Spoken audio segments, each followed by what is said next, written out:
Nsama hodo bi fa Adom Kasee so de ato mpanifo anim ene se ankrankra ni nyumakuo ya womani da kwan so wobeboa ma emmabuno empuntu atimi afa ne ntoma pa de afra wa adwuma ekwan so no wosre won mo pa se ye mfudie wo mo hia nsuo nom ne ade a wo mo de ebeye okwan bia wo mo ebefa so de aboa wo mo sense ase anase de no obesre na nka wona nsem obi wo mo a wo mo sa nei eye vegetable ho anuoma kade en wo hia de be ma mabuno sebe ya ebe na me no so wo so benya wo mo ensa no adwuma aye ensem no ba hema ne Adom Kasee edi nkomoi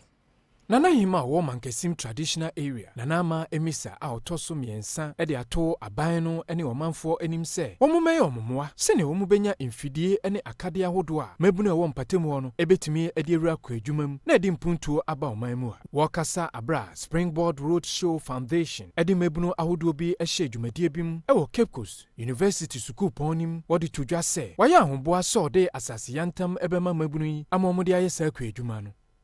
Yehiamwa in Kasee Yusufuya me kwacho obi no pede wa ye farming na nso wonya sase ana enti mo hwehwe mo na Mr. Ye kwacho ye behia ata ma won wo he na ye ko congregation asase mo to no sense ma ko ye meta no ye ye mo ni kasa wo hia Chief Executive Officer, CEO, Adema Springboard Road Show Foundation, Comfort Okran, and so Edin Semsi Neto, Adom News in Central for him. If we come together and work on the agriculture sector, I can assure you, in just 5 years, the transformation that would come to our country, it will be amazing. I think that is not enough. It is also possible. It will happen that we will have young people who now have fulfilling